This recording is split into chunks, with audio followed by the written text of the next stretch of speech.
So when restaurateur Maponyane announced he was hiring for his Buns Out eatery, he was not prepared for the throng of job seekers that turned up.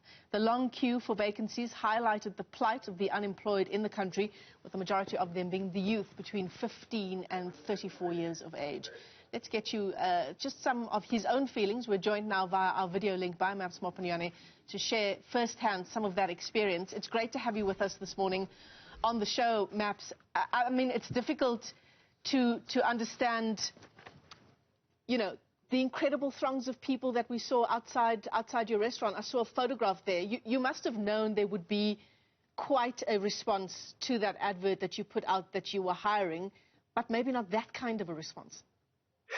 Morning, Michelle, and morning to all the viewers. Yeah, it was somewhat of a massive surprise when we initially had started the restaurant. If we kind of just put on social media that we were just looking for a couple new hirees that we were hoping to get for certain positions within the kitchen or kind of anywhere in the restaurant, there would be, you know, one or two people just coming in for interviews or a couple of people sending CVs online. We kind of give that option as well. And the desperation for employment and the level of joblessness was just so clear on Thursday. Literally on Wednesday night, our kind of social media team, we had mentioned to them that we actually going to be looking for some staff quite soon. So how about you just let people know that they can, you know, come by and maybe just drop off their CVs or send them online. And Thursday morning, we had, I would say, we probably covered the entire block packed full of young people. I'd say around 2,800 people or so, all waiting in line, really exposing just how dire the situation is.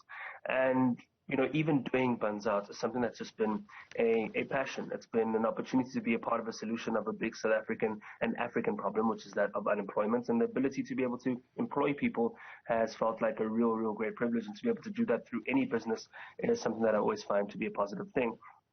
And to have seen the level that we're at right now and seeing just how much people are struggling and are willing to take anything they can find has been pretty heavy to witness. I mean, as you would know, we now have the highest joblessness rate in the world at 34.4%, which has risen up from March by 2%.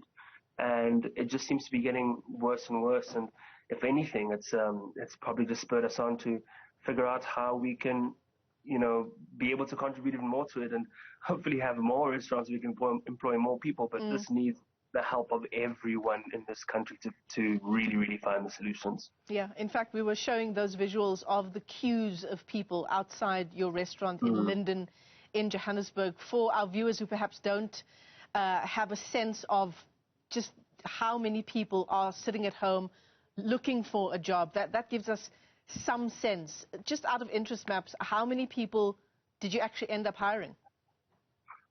So we actually haven't even finished that process because there were so many people. What we had to do from a safety perspective in that regard, in the end, was to just ask everyone, you know, firstly we wanted to keep everyone separated, but to just ask everyone to leave their CVs and we would kind of go through all of them and get back in touch with them. It wasn't going to be conducive to be going through every single person, unfortunately, in the end. And we've definitely learned a lot from that because it was something we never ever would have expected. And yeah, in the end, once we have looked through them, I'll be able to give you that answer. But we're definitely looking at the prospect of reopening our Rosebank branch, so we might be able to then hire even more than we expected, which was just going to be initially for our Linden one, and now can add a few more jobs to that.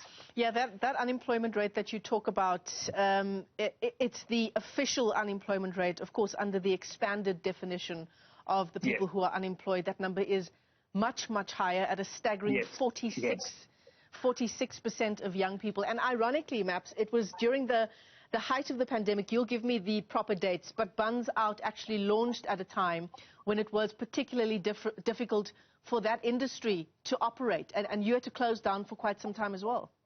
Yeah, I mean, we kind of opened when it was already kind of challenging in the restaurant industry. It was 5 months before lockdown, so it was actually 29th of September 2019.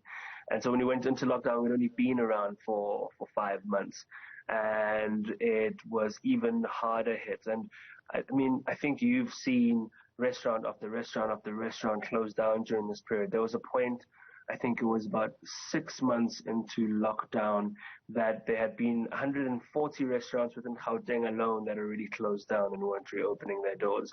And we had worked and maneuvered and kept being as innovative as possible to see how we could kind of stay alive and keep people's livelihoods going, and really, really be able to look after our staff in any kind of way and run some sort of a business that can break even and not necessarily be particularly profitable. And we managed to open yet another 2 stores, which was a huge thing for us. But then sustaining that has been really, really challenging in our efforts to be able to create more jobs and obviously also expand the brand. So we've had to, cut down on a little bit of that, but we foresee some more positive times as more and more people have been getting vaccinated, and there's a lot more movement, and it seems like people are becoming a lot more responsive and happy to go out into public a little bit more, while obviously keeping things as safe as possible. But it is going to still be a challenge for many months ahead, and I don't think it's going to be anytime soon that we're going to kind of make it through the storm. Yeah, I mean, some criticism coming to you as well, Maps, for putting that advertisement, shall we call it, out on social media as well. People saying, you should have been able to predict that would have been the response. What do you say to that? Yeah, I mean, I'm afraid, firstly, that's something that you can't exactly predict at all. And I think there's also that's also like a super, super valid thing for people to say as well. I mean, there's definitely some short-sightedness within that. However, you can never predict that. If you put something up, so it was actually on the Buns Out page, not even on my own social media, which made it even more remarkable. It was on the Buns Out page that we put on about 20 hours or 24 hours before. It was something that we were kind of had said, okay, cool, let's get our marketing team just to put something together, put it on the page, and if anyone kind of wants to pop by, they can pop by. That was something that obviously was completely unexpected, and certainly short-sighted in the end. And if anything, as I say, it's just highlighted the level of desperation and has reinvigorated the desire to be able to do more in some way or another, and it's definitely something that won't risk doing again, that's for sure. Yeah. When do you reckon you'll make a decision around those hires? We should be able to do so by the end of this week. Yeah. Maps Maponyane, great to talk to you this morning on the AM Thank you Report. very much, Michelle. And all the best with your business insofar as it's making a difference to our tourism, to our tourism and I suppose our unemployment numbers as well. Small as it might be, every little bit does help when we look at the incredible number of young people especially that are unemployed in our country. Maps Maponyane is a restaurateur, Buns Out. He's the owner there.